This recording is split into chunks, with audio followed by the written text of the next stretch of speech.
So here's one of those tough questions that comes up when you're reading the Bible. On one hand, you've got a passage in Exodus that says kidnapping is a capital crime, a death penalty offense. But then you turn to Deuteronomy and it seems to allow taking a captive during a war. This is a classic biblical puzzle, and it really forces us to take a careful, honest look. So what's really going on here? Is Deuteronomy 21 giving a green light for abuse, basically just throwing out that older law from Exodus? Or is it doing something else?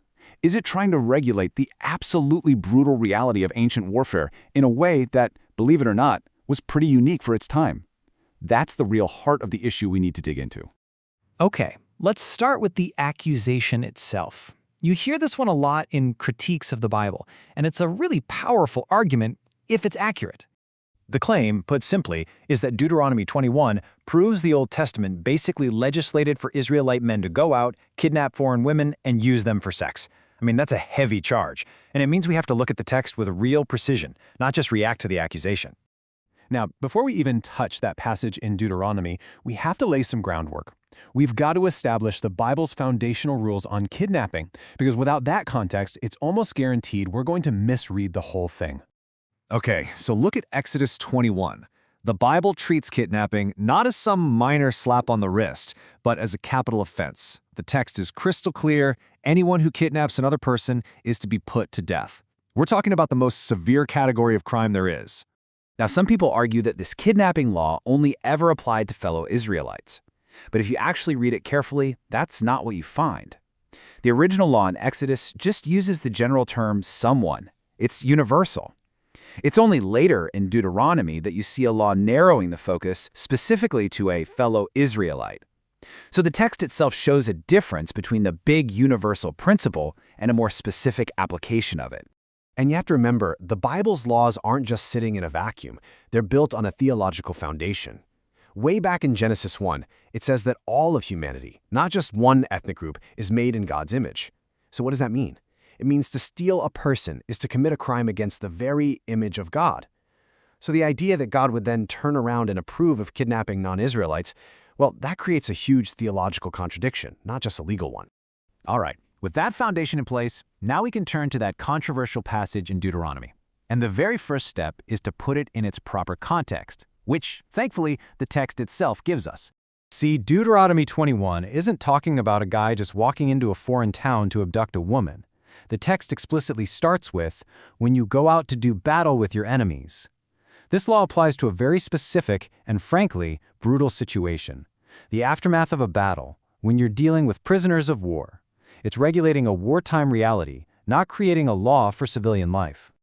So, if the law is regulating this situation, what's its purpose? Is it giving permission, or is it setting boundaries? Well, if we break down the commands right there in the law, a pretty clear pattern starts to emerge. Think about the ancient world. For female captives and other armies, they had zero rights. They were routinely abused, sold, or killed.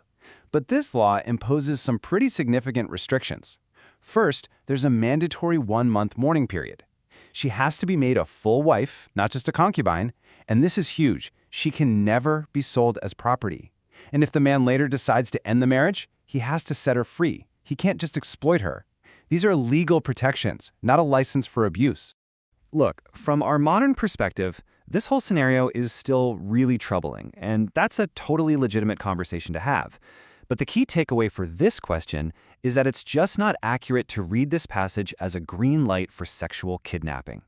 A fair reading shows its function was to restrict behavior in its ancient context. Now, this whole debate often gets tied up in a historical comparison to chattel slavery in the antebellum United States. The argument goes something like this. Just like the Bible forbade kidnapping but allowed a form of servitude, so did America. But this analogy has a massive critical flaw. The idea that in an antebellum America there was this clean, neat, legal line where kidnapping was outlawed but slavery was just fine, that's a fundamental misreading of the history. The reality on the ground was way more tangled and brutal than that.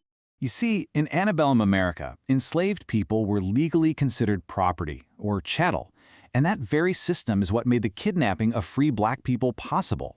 You have famous stories like Solomon Northup, a free man who was kidnapped and sold with no legal recourse.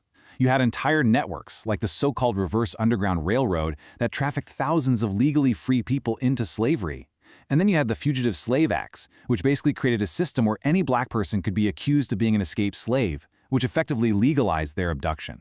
So the two systems weren't separate at all, they were completely intertwined. The legal system of slavery itself created the conditions that made kidnapping free black people not just possible, but common. And because the biblical system wasn't structured that way, the whole historical comparison just collapses. It's a flawed lens to try and understand the text through.